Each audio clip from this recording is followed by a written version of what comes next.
Moscow and Kyiv have called for urgent meetings of the UN Security Council to discuss the explosion that damaged Ukraine's Kakhovka Dam. After the destruction of a dam near the Zaporizhzhia power plant on Tuesday morning, experts say there is no immediate safety risk.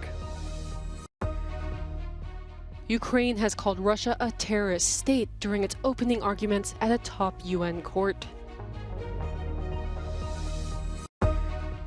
Around 500,000 people are expected to take to the streets across France on Tuesday against the government's controversial pension reform.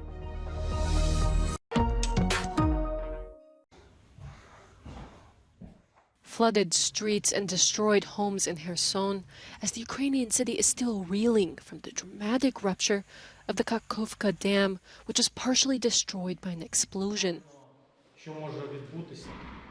Tens of thousands of people are being evacuated and thousands more are still at risk.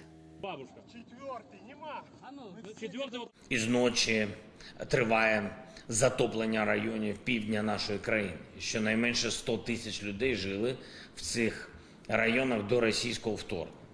Принаймні десятки тисяч досі там. 80 міст і сіл під водою. І вже почалась евакуація. І це лише первинні наслідки. На жаль, трагедія значно ширша. While Ukraine has accused Moscow of blowing up the facility on Tuesday, Russian officials have in turn blamed it on a Ukrainian military strike. Both countries have called for emergency meetings of the UN Security Council. The United Nations has no access to independent information on the circumstances that led to the destruction of the Kakhovka hydroelectric power plant dam. But one thing is clear. This is another devastating consequence of the Russian invasion of Ukraine. At least 16,000 people have lost their homes in the flooding, and the UN has said that efforts are already underway to provide support to those affected. The destruction of the Kakhovka Dam on Tuesday morning immediately turned eyes to the Zaporizhzhia nuclear power plant. The biggest in Europe and under Russian control, the plant uses these waters for cooling, which triggered fears of an overheating accident at its facilities. But experts say there is no immediate risk. Absence of cooling water in the essential water systems for an extended period of time would cause fuel melt and inoperability of the emergency diesel generators. However, our current assessment is that there is no immediate risk to the safety of the plant. There is a large pond next to the site that can supply water for cooling for a few months, say experts. By design, this pond is kept above the height of the reservoir, so it would not be affected by the lowering of the water. Russian and Ukrainian officials are signaling the start of the Ukrainian counteroffensive, says the Institute for the Study of War, adding that it will not attempt to assess at this time whether or not these gains are part of broader counteroffensive operations. Now, the think tank says it observed an increase in combat activity in different sectors of the front line, but will not speculate about the intent, weight or focus of Ukrainian counteroffensive operations. The UK Defence Ministry also states that over the last 48 hours there has been a substantial increase in fighting along numerous sectors of the front, including those which have been relatively quiet for several months. Ukraine's Deputy Defense Minister Hanna Maliar said a Ukrainian offensive is taking place in several directions, heightening speculations that a major push by Kyiv to recapture land held by Russia's occupying forces could be getting underway. Now, in the east, Ukrainian forces made limited advances north and southwest of Bakhmut. Maliar reported that Ukrainian forces advanced 200 meters to 1.6 kilometers in the direction of Orikhovo-Vasilivka and 100 to 700 meters near Ivanivske and Klishivka. Ukrainian Eastern Group of Forces spokesperson Colonel Serhiy Cherevati reported that mechanized Ukrainian forces also advanced from 300 meters to 1 kilometer in the direction of Zaliznyanske and Bogdanivka. Ukrainian forces also continued ground attacks in western Donetsk and eastern Zaporizhzhia regions and made further limited tactical gains. The Institute for the Study of War says geolocated footage indicates that Ukrainian forces likely advanced southwest of Velika Novosilka and within 1.5 kilometers northwest of Storozheva. The think tank assesses a successful counteroffensive operation may take days, weeks, or even months before its outcome becomes fully clear, during which time Russian sources may falsely claim to have defeated it. Russia has been condemned as a terrorist state, seeking to erase Ukrainian identity in opening arguments at the International Court of Justice in The Hague.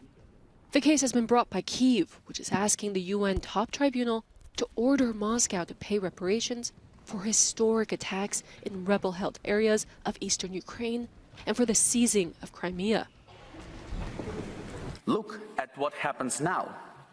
Russia is no longer limiting itself to discrimination in Crimea. Now it seeks to erase Ukrainian identity everywhere. It even puts our people through filtration camps, deporting our children and hiding their own identities from them. Russia simply denies the existence of Ukrainians as a distinct identity.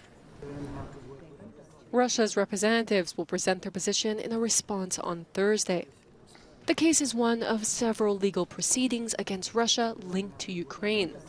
This one arises from Russia's violent annexation of Crimea in 2014 and predates last year's full-scale invasion of Ukraine. The World Court's rulings are binding, but has no capacity to enforce them.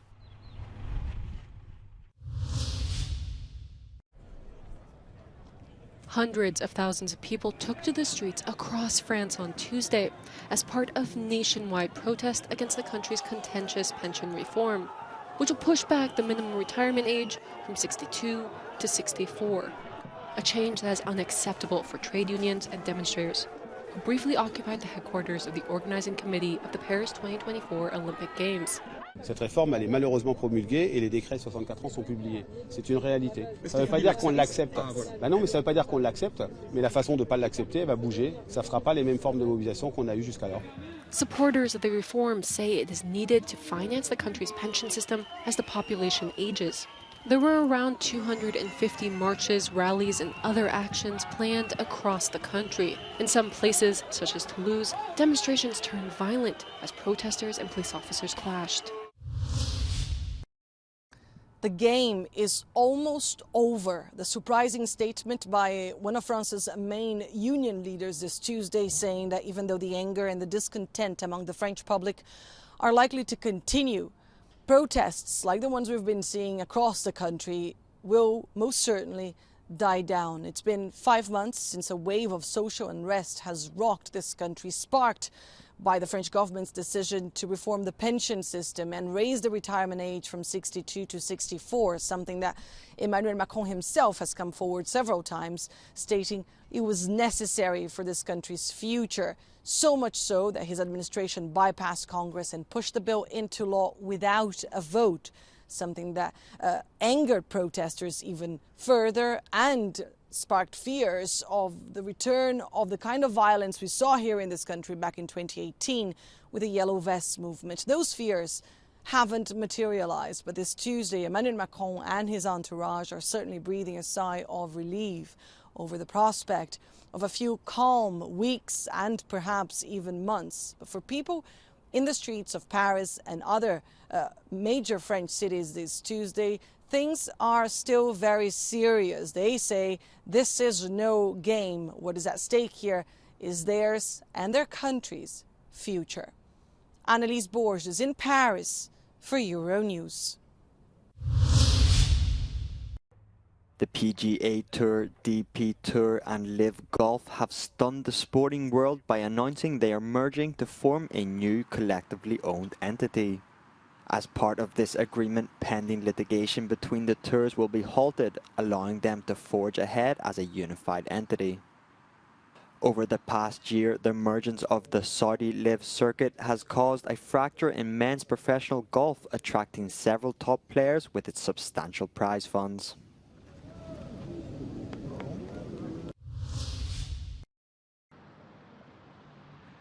The EU's annual Green Week has kicked off showcasing its climate projects and policies.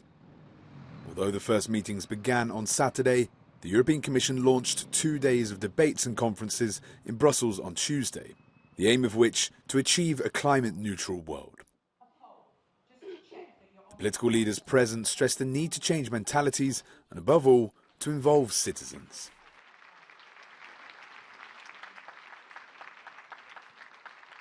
We haven't done enough. We as leaders, we need to go deeper on regions and our cities and to talk with our citizens. Why? Because sometimes we are talking so technical, so many technicalities. People don't pay attention to technicalities. If you do not express your word, your language, according with their level of understanding and having a connection with their concrete aspects of their lives. The corporate world was also present at the conference, defending the balance they seek between profit and climate commitments. Moi, j'aime pas trop faire reposer la responsabilité sur les épaules des consommateurs. J'aime bien qu'on prenne notre pleine responsabilité. Nous, notre rôle, c'est de les aider à avoir une consommation plus responsable, parce que je pense que tout le monde a envie d'avoir une consommation responsable. Mais la société n'est pas encore adaptée pour ça. The question in the EU is no longer why commit to climate neutrality, rather how and at what pace to achieve it.